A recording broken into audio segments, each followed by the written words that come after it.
Hello, in this video we'll show you what could be one of the causes if you have a problem with the headlamp direction control on your Opel Corsa D. One of the causes could be a blown fuse, so here in the video we'll show you the location of the fuses for the headlamp direction control.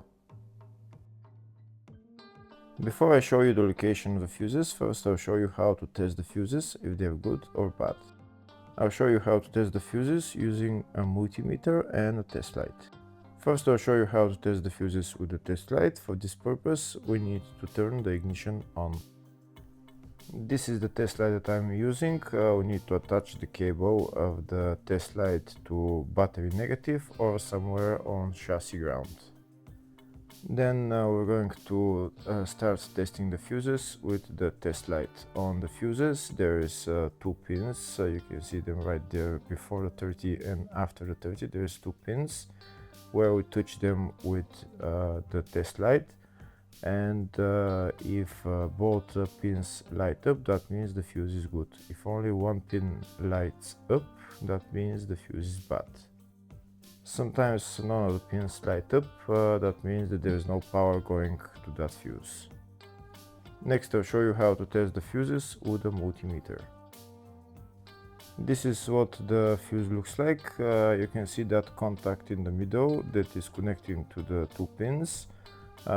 This is the contact that shows if the fuse is good or bad. If the contact is burnt, that means the fuse is bad. If it's if it's connected, that means it's good. When we test the fuses, we should measure resistance with the multimeter. So when we turn the multimeter on, we should turn it to 20k ohms. When measuring the fuses, the resistance should be very close to 0. We'll start now testing each fuse.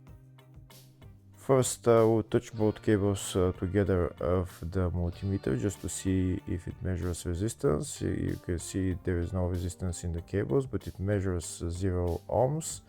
Now we'll start measuring the first fuse, and we'll see what will show. It's showing 0 ohms, so that means this fuse is good. Next, to test the second fuse, it's showing 0 ohms, so that means that fuse is good. Now we'll test the third fuse. Third fuse is also showing 0 ohms, so that means that fuse is also good. Next, we'll test the fourth fuse, and it doesn't show 0 ohms, it says 0L, which means open circuit. That means that fuse should be bad. Now we'll see what the condition of the fuse is visually.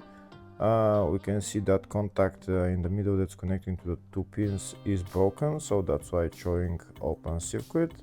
That means the fuse is bad, so it needs to be replaced.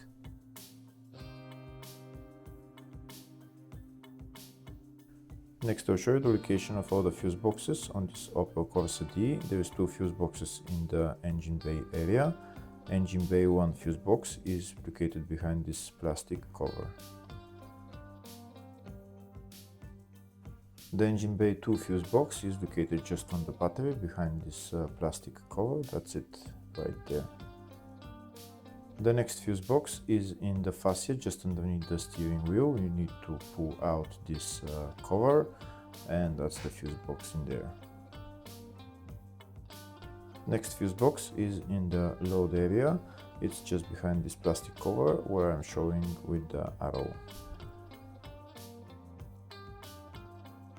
Next I'll show you a diagram of all the fuse boxes on this Opel Corsa D. There is 2 fuse boxes for the engine bay area. One of them is for the up to 2007 model and one is for after 2007. There's also a fuse box in the load area, fascia and engine bay 2. Next we'll show you the location of the fuses for the headlamp direction control. On this Opel Corsa D, fuses are located in the engine bay and load area fuse box. First I'll show you the location of the fuse in the engine bay for the up to 2007 model, and the fuse is F46. Next I'll show you the location of the fuse for the engine bay after 2007 model, and the fuse is F12.